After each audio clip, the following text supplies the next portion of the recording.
Hello everyone, इस video में हम लोग 12th बोर्ड परीक्षा 2025 के लिए वीडियो देखेंगे जो कि हिंदी का वीडियो देखेंगे और विविध ऑब्जेक्टिव प्रश्नों को देखेंगे।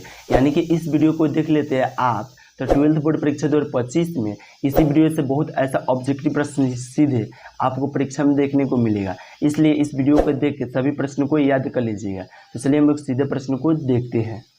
देखिए, एक नंबर जो प्रश्न है, यह प्रश्न क्या कर रहा है? कह रहा है चंद्रहास शर्मा गुलेरी की कहानी है। यानी कि हम लोग को बताना है चंद्रहास शर्मा गुलेरी की कहानी इनमें कौन है।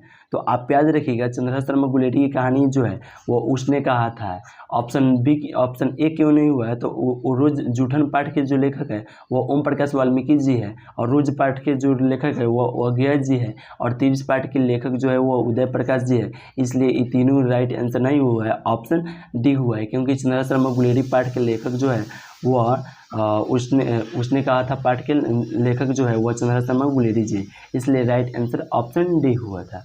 चलिए 2 नंबर प्रश्न को देखते हैं। यह जो प्रश्न है, यह प्रश्न क्या है? बालकृष्ण भट्ट किस युग के रचनाकार है? यानी कि बालकृष्ण भट्ट जी जो थे वह किस युग के रचनाकार है? तो आप याद रखिएगा, भारतेंदु युग के रचनाकार है, इसलिए राइट आंसर जो होगा वह ऑप्शन ए हो जाएगा। और द्वितीय युग के रचनाकार जो है वह चंद्रहास शर्मा गुलेरी जी है। आप साथ में इसको भी याद रखिएगा। चलिए नेक्स्ट प्रश्न को देखते हैं, यानी कि 3 नंबर प्रश्न को देखते हैं। और 3 नंबर जो प्रश्न है, यह प्रश्न क्या कर रहा है? कह रहा है जयप्रकाश नारायण द्वारा रचित पाठ का नाम है। यानी कि हम लोग को बताना है कि जयप्रकाश नारायण जी द्वारा रचित इसमें पाठ कौन है। तो आप याद रखिएगा, प्रगीत और समाज है। प्रगीत और समाज पाठ के लेखक के इस प्रकार से अगर पूछेगा तो आप कह दीजिएगा जयप्रकाश नारायण जी। और यहाँ पे पूछेगा तो जयप्रकाश नारायण जी द्वारा रचित पाठ के नाम क्या है? तो प्रगीत और समाज है। और साथ में याद रखिएगा, बातचीत पाठ के लेखक जो है वह बालकृष्ण भट्ट जी है। और इसको भी आप साथ में याद रखिएगा। किसको? यहाँ से पूछेगा अगर बातचीत पाठ के लेखक है तो बालकृष्ण भट्ट जी है। चलिए नेक्स्ट प्रश्न को देखते हैं, यानी कि 4 नंबर प्रश्न को देखते हैं। और 4 नंबर जो प्रश्न है, यह प्रश्न क्या है? लीडबेटर की नज़र में जय कृष्णमूर्ति क्या थे? तो आप याद रखिएगा, लीडबेटर की नज़र में जय कृष्णमूर्ति जो थे वो विश्व शिक्षक थे, इसलिए राइट आंसर जो होगा वो ऑप्शन सी हो जाएगा। चलिए 5 नंबर प्रश्न को देखते हैं। और यह 5 नंबर जो प्रश्न है, यह प्रश्न क्या है? सपरिवार शब्द में उपसर्ग है। यानी कि सपरिवार शब्द में उपसर्ग क्या है? तो स है, इसलिए राइट आंसर क्या हो जाएगा? ये हो जाएगा। सधन परिवार हो जाता है, इसलिए देखिए यहाँ पे सधन परिवार, इसलिए राइट आंसर क्या हो जाएगा? उपसर्ग मतलब पहले वाला। कोई भी मूल शब्द के पहले जो शब्द बनता है उससे हम लोग उपसर्ग कहते हैं। तो पहले कौन आ रहा है? स आ रहा है, इसलिए राइट आंसर क्या हो जाएगा? ऑप्शन ए हो जाएगा। चलिए नेक्स्ट प्रश्न को देखते हैं, यानी कि 6 नंबर प्रश्न को देखते हैं। और यह जो 6 नंबर प्रश्न है, यह प्रश्न क्या है? अधपाका शब्द में उपसर्ग है। यानी कि अधपाका में कौन हो जाएगा? उपसर्ग। अध, अब पाका आ रहा है कि ना, कौन पाका नहीं रहता है उसको अध है, पाका आ गया। और उपसर्ग पूछ रहा था, उपसर्ग मतलब पहले वाला, तो अध इसमें दिया है, ऑप्शन ए में दिया है। राइट आंसर क्या हो जाएगा? ऑप्शन ए हो जाएगा। यानी कि अधपाका शब्द में उपसर्ग कौन है? तो अध है, इसलिए राइट आंसर जो होगा वो ऑप्शन ए हो जाएगा। चलिए नेक्स्ट प्रश्न को 7 नंबर प्रश्न को देखते हैं। यह प्रश्न क्या है? बड़बैया रामायण किसकी रचना है? यानी बड़बैया रामायण जो है वह किनकी रचना है? तो तुलसीदास जी का है, इसलिए राइट आंसर जो होगा वो ऑप्शन ए हो जाएगा, ऑप्शन सी हो जाएगा। सॉरी, ऑप्शन क्या हो जाएगा? ऑप्शन सी हो जाएगा। चलिए नेक्स्ट प्रश्न को देखते हैं, यानी कि 8 नंबर प्रश्न को देखते हैं। और देखिए 8 नंबर प्रश्न क्या कर रहा है?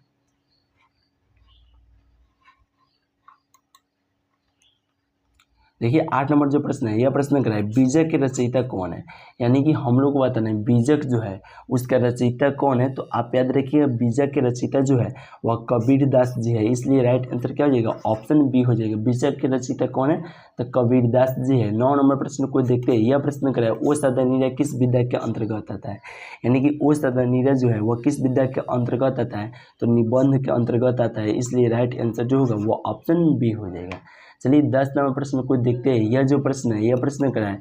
जनजन का चेहरा एक शीर्षक कविता के कवि है। यानी कि हम लोग को बताना है जनजन का चेहरा एक शीर्षक कविता के कवि कौन है? तो आप याद रखिएगा, ज्ञानेंद्र पति है। कौन है? ज्ञानेंद्र पति है। ऑप्शन राइट आंसर क्या हो जाएगा? तो देखिए ज्ञानेंद्र पति यहाँ पे नहीं हुआ, क्योंकि ज्ञानेंद्र पति जो है उनका गाँव का घर पाठ के लेखक क्या है, तो ज्ञानेंद्र पतिजे, इसलिए ऑप्शन ए नहीं होगा।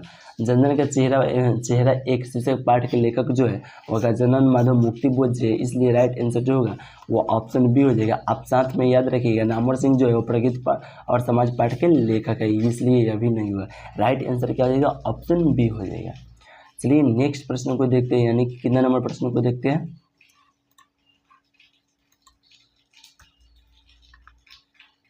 अब हम लोग देखते हैं 11 नंबर प्रश्न को। 11 नंबर जो प्रश्न है, यह प्रश्न क्या है, सिपाही की माँ के रचयिता कौन है, यानी कि सिपाही की माँ के रचयिता जो है वह कौन है, तो आप याद रखिएगा सिपाही की माँ पाठ के लेखक जो है यानी रचयिता जो है वह ऑप्शन ए हो जाएगा, मोहन राकेश जी है।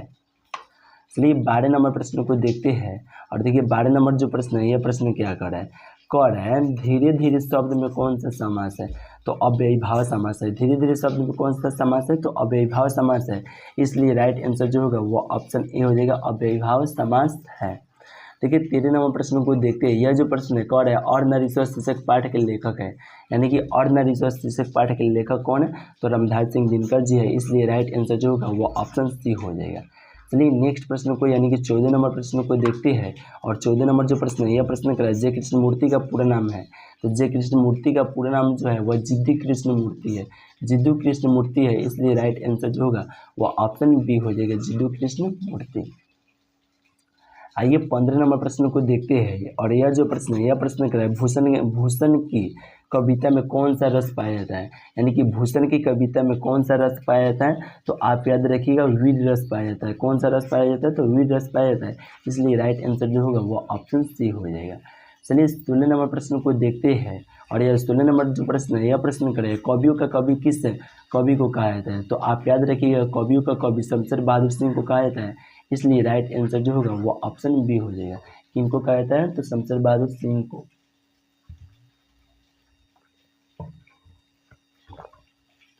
आइए 17 नंबर प्रश्न को देखते हैं, और देखिए 17 नंबर जो प्रश्न है, यह प्रश्न क्या है प्राकृतिक वर्णन से संबंधित कविता है, यानी कि प्राकृतिक वर्णन से संबंधित कविता कौन है, तो आप याद रखिएगा उषा है, इसलिए राइट आंसर जो होगा वो ऑप्शन सी हो जाएगा। और उषा पाठ के लेखक क्या है, तो आप याद रखिएगा शमशेर बहादुर सिंह क्या है, शमशेर बहादुर सिंह जी है, इसलिए राइट आंसर क्या हो जाएगा, ऑप्शन सी हो जाएगा। चलिए 18 नंबर प्रश्न को देखते हैं, और यह प्रश्न कर रहा है कवि रघुवीर सहाय के पिता का क्या नाम था, यानी कि कवि रघुवीर सहाय के पिताजी का नाम क्या था, तो आप याद रखिएगा हरदेव सहाय था, इसलिए राइट आंसर जो होगा वो ऑप्शन ए हो जाएगा, हरदेव सहाय। जाके देखिए तो मोटर बंद नहीं हुआ होगा तो कर दीजिएगा मोटर बंद। हेलो जो तो वो तो कर दे। देखिए 19 नंबर प्रश्न को देखते हैं। 19 नंबर प्रश्न कर रहा है शिव का उपासक कहलाता है, यानी कि शिव का उपासक जो है वह क्या कहलाता है, तो शैव कहलाता है, इसलिए राइट आंसर जो होगा वो ऑप्शन बी हो जाएगा, शैव। चलिए 20 नंबर प्रश्न को देखते हैं, और 20 नंबर जो प्रश्न है, यह प्रश्न क्या कर रहा है ग्राम शब्द का विशेषण है, यानी कि ग्राम शब्द का विशेषण है जो क्या होगा, तो आप याद रखिए ग्रामीण होगा, इसलिए राइट आंसर जो होगा वो ऑप्शन सी हो जाएगा, ग्रामीण। आइए 21 नंबर प्रश्न को देखते हैं। यह प्रश्न क्या है ईमानदार शब्द का विलोम होगा, यानी कि ईमानदार शब्द का विलोम क्या होगा, तो बेईमान होगा, इसलिए राइट आंसर जो होगा वो ऑप्शन बी हो जाएगा, बेईमान। देखिए 22 नंबर प्रश्न को देखते हैं। यह प्रश्न क्या है अर्धनारीश्वर कल्पित रूप है, तो शंकर और पार्वती का है। अर्धनारीश्वर कल्पित रूप किनका है, तो शंकर और पार्वती का है, इसलिए राइट आंसर जो होगा वो ऑप्शन बी हो जाएगा, किनका है, तो शंकर और पार्वती का है। चलिए 23 नंबर प्रश्न को देखते हैं। यह जो प्रश्न है कौन है तुलसीदास की पत्नी का क्या नाम था, यानी कि तुलसीदास जी जो थे उनकी पत्नी का नाम जो था वह क्या था, तो रत्नावली था, इसलिए राइट आंसर जो होगा वो ऑप्शन बी हो जाएगा, रत्नावली। देखिए 24 नंबर प्रश्न को देखते हैं। यह जो प्रश्न है यह प्रश्न कर रहा है पुरस्कार शब्द का विलोम है, यानी कि पुरस्कार शब्द का विलोम जो होता है वह क्या होता है, तो आप याद रखिएगा दंड होता है, इसलिए राइट आंसर जो होगा वो ऑप्शन ए हो जाएगा, दंड होता है। चलिए 25 नंबर प्रश्न को देखते हैं, और यह प्रश्न कर रहा है ज्ञानपीठ पुरस्कार से सम्मानित रचना है, यानी कि ज्ञानपीठ पुरस्कार से सम्मानित रचना इनमें कौन है, तो उर्वशी है, इसलिए राइट आंसर जो होगा वो ऑप्शन ए हो जाएगा, उर्वशी है। चलिए 26 नंबर प्रश्न को देखते हैं। यह प्रश्न संपूर्ण क्रांति के रचनाकार है, यानी कि संपूर्ण क्रांति के रचनाकार के हैं, तो आप याद रखिएगा जयप्रकाश नारायण जी है। जयप्रकाश नारायण जी किस पाठ के रचनाकार है, तो संपूर्ण क्रांति पाठ के हैं, इसलिए राइट आंसर जो होगा वो ऑप्शन सी हो जाएगा। चलिए 27 नंबर प्रश्न को देखते हैं। और 27 नंबर जो प्रश्न है, यह प्रश्न क्या है, सूरसागर के कवि है, यानी कि सूरसागर के जो कवि है वह कौन है, तो सूरदास जी है। इसलिए राइट आंसर क्या हो जाएगा, ऑप्शन बी हो जाएगा। आपसे परीक्षा में पूछा जाएगा कि सूरसागर के कवि कौन है, तो सूरदास जी है। इसलिए राइट आंसर जो होगा वो ऑप्शन बी हो जाएगा। चलिए 28 नंबर प्रश्न को देखते हैं। यह प्रश्न क्या है, आत्मा का विशेषण है, यानी कि आत्मा का विशेषण जो है वह क्या कहलाता है, तो आत्मिक कहलाता है। इसलिए राइट आंसर जो होगा वो ऑप्शन सी हो जाएगा, आत्मिक। चलिए 29 नंबर प्रश्न को देखते हैं। यह जो प्रश्न है कह रहा है, भूषण को भूषण की उपाधि किसने दी थी, यानी कि भूषण को भूषण की उपाधि जो दिए थे वह किसने दिए थे, तो आप याद रखिएगा राजा रुद्र शाह ने दिए थे। किसने दिए थे, राजा रुद्र शाह ने दिए थे। इसलिए राइट आंसर जो होगा वो ऑप्शन सी हो जाएगा। चलिए 30 नंबर प्रश्न को देखते हैं। और यह 30 नंबर जो प्रश्न है, यह प्रश्न कर रहे हैं, भूषण किस काल के कवि माने जाते हैं, यानी भूषण जी जो थे वह किस काल के कवि माने जाते हैं, तो आप याद रखिएगा रीति काल के कवि माने जाते हैं। इसलिए राइट आंसर जो होगा वो ऑप्शन ए हो जाएगा। चलिए 31 नंबर प्रश्न को देखते हैं। यह प्रश्न कर रहा है, उसने कहा था कहानी के नायक है, यानी कि हम लोग को बताना है उसने कहा था कहानी के नायक कौन है, तो आप याद रखिएगा लाहना सिंह है। इसलिए राइट आंसर जो होगा वो ऑप्शन ए हो जाएगा, लाहना सिंह। चलिए 32 नंबर प्रश्न को देखते हैं। यह प्रश्न कर रहा है, रघुवीर सहाय का जन्म स्थान है, यानी कि रघुवीर सहाय का जो जन्म स्थान था वह कहाँ था, तो लखनऊ था। इसलिए राइट आंसर जो होगा वह ऑप्शन सी हो जाएगा, लखनऊ में। चलिए 33 नंबर प्रश्न को देखते हैं। और यह प्रश्न कर रहा है, मालती के पति का नाम था, तो आप याद रखिएगा महेश्वर था। मालती के पति का नाम क्या था, तो महेश्वर था। और मालती के पति क्या करते थे, तो डॉक्टर के काम करते थे। और यहाँ पूछेगा या पूछेगा कि महेश्वर क्या करते थे, तो आपका यह पूछेगा महेश्वर क्या है, तो डॉक्टर है। आप इस प्रकार से भी याद रखिएगा। चलिए 34 नंबर प्रश्न को देखते हैं। और 34 नंबर प्रश्न करें, रोज कहानी के कहानीकार है, यानी कि रोज कहानी के कहानीकार क्या है, तो अज्ञा जी है। इसलिए राइट आंसर जो होगा वो ऑप्शन ए हो जाएगा। और उस मुहा राकेश जी पाठ के जो लेखक है वह सिपाही की माँ पाठ के लेखक जो है वो मुहा राकेश जी है। तो इस प्रकार से आप इस प्रश्न को भी याद रखिएगा। चलिए 35 नंबर प्रश्न को देखते हैं। और यह प्रश्न करें, तुलसीदास किस काल के कवि है, यानी कि तुलसीदास जी जो है वह किस काल के कवि है, तो आप याद रखिएगा भक्ति काल के कवि है। किस काल के कवि है, तो भक्ति काल के कवि है। इसलिए राइट आंसर जो होगा वो ऑप्शन ए हो जाएगा। चलिए 36 नंबर प्रश्न को देखते हैं। यह प्रश्न करें, बालकृष्ण भट्ट किस काल के रचनाकार है, तो आधुनिक काल के। बालकृष्ण भट्ट जी किस काल के रचनाकार है, तो आधुनिक काल के है। इसलिए राइट आंसर जो होगा वो ऑप्शन डी हो जाएगा। चलिए 37 नंबर प्रश्न को देखते हैं। यह प्रश्न कर रहा है, उसने कहा था किस वर्ष की रचना है, यानी कि उसने कहा था कहानी जो था वह किस वर्ष की रचना था, वह 1915 का था। इसलिए राइट आंसर जो होगा वो ऑप्शन ए हो जाएगा। चलिए 38 नंबर प्रश्न को देखते हैं। यह प्रश्न कर रहा है, अनुराग का विलोम शब्द होगा, यानी कि अनुराग शब्द का विलोम शब्द क्या होगा, तो आप याद रखिएगा विराग होगा। अनुराग का विलोम शब्द क्या होगा, तो विराग होगा। इसलिए राइट आंसर जो होगा वो ऑप्शन बी हो जाएगा। देखिए 39 नंबर प्रश्न को देखते हैं। यह प्रश्न कर रहा है, आसमान टूटना मुहावरे का अर्थ है, यानी कि हम लोग को बताना है आसमान टूटना मुहावरे का अर्थ क्या होता है, तो अचानक से मुसीबत आना होता है। इसलिए राइट आंसर जो होगा वो ऑप्शन बी हो जाएगा, अचानक से मुसीबत आना। चलिए 40 नंबर प्रश्न को देखते हैं। यह प्रश्न कर रहा है, इनमें से कौन सी रचना जो है वह जगदीश चंद्र माथुर की है, यानी कि हम लोग को बताना है जगदीश चंद्र माथुर की रचना इनमें कौन है, तो बातचीत जो है वो बालकृष्ण भट्ट की है, यह नहीं होगा। तिरिश जो है वह उदय प्रकाश जी कहता है, यह भी नहीं हुआ। और ओ सदन नीरज जो है वह चंद्रशेखर गुलेरी जी का है। इसलिए राइट आंसर जो होगा वो ऑप्शन सी हो जाएगा। यानी कि इनमें से कौन सी रचना है जो जगदीश चंद्र माथुर की है, तो आप याद रखिए उसने ओ सदन नीरज है। चलिए 41 नंबर प्रश्न को देखते हैं। यह प्रश्न क्या है, जूठन क्या है, तो जूठन जो है वो आत्मकथा है। और जूठन पाठ के लेखक जो है वो ओम प्रकाश वाल्मीकि जी है। इस प्रश्न को आप साथ में याद रखिएगा। चलिए 42 नंबर प्रश्न को देखते हैं। यह प्रश्न क्या है, हंसते हुए मेरा अकेलापन किस विद्या की रचना है, यानी कि हंसते हुए मेरा अकेलापन जो है वह किस विद्या की रचना है, तो आप याद रखिएगा डायरी का है। इसलिए राइट आंसर जो होगा वो ऑप्शन बी हो जाएगा, डायरी का है। चलिए 43 नंबर प्रश्न को देखते हैं। यह प्रश्न क्या है, इनमें से कौन प्रेम के पीर के कवि है, यानी कि हम लोग को बताना है प्रेम के पीर के कवि कौन है, तो आप याद रखिएगा जायसी है। इसलिए राइट आंसर जो होगा वो ऑप्शन ए हो जाएगा, जायसी है। चलिए 44वां प्रश्न को देखते हैं। यह प्रश्न कर रहा है सूरदास किस भाषा के कवि है, यानी कि सूरदास जी है वो किस भाषा के कवि है, तो आप याद रखिएगा ब्रज भाषा के कवि है, इसलिए राइट आंसर जो होगा वो ऑप्शन बी हो जाएगा, ब्रज भाषा के कवि है।